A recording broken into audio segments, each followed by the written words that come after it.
আমার মালদাস। আমার তো শরীরে খুব প্রবলেম ছিল, যিশুর কাছে এসে সেটা ক্লিয়ার হয়েছে। আপনার শরীরে কি প্রবলেম ছিল? কোনো গোপনীয় সমস্যা ছিল? আমার বর্ষ মানে আছে, একটা নয় তিনটে হয়েছিল, কিন্তু যিশুর কাছে এসে আমার সব ওটা ক্লিয়ার হয়ে গেছে। কতদিন ধরে এই সমস্যায় ভুগছিলেন? এটা প্রায় 5 বছর বয়স থেকে। আপনার 5 বছর বয়স থেকে এই বিমারি ছিল, মানে অর্থাৎ 5 বছর যখন বয়স তখন থেকে আপনার এই গোপনীয় সমস্যা ছিল। হ্যাঁ, রক্তচাপ জ্বালা জ্বলন খুব করতো। হ্যাঁ, আমি এখানে এসে অনেকটা ভালো আছি। আপনার এখন বয়স কত? এখন বয়স কত?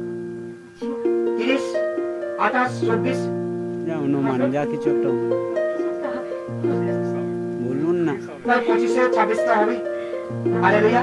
দেখুন এই দিদিভাই সাক্ষী দিচ্ছে, ইনি তারান্ডুর রেনেপার থেকে এসেছেন। ইনারা গোপনীয় সমস্যা ছিলেন 5 বছর বয়স থেকে। আজ কমসে কম এই দিদিভাইয়ের বয়স কিছু না হলো 25 বছর। তো 20 বছর ধরে এই বিমারিতে উনি ভুগছিলেন। আপনার এই যখন অসুখ ছিল, আপনার কি কতটা কষ্ট হতো খুব কষ্ট হতো। এবং কি হতো? বাথরুমে ঢুকতে ভয় লাগতো। হ্যাঁ।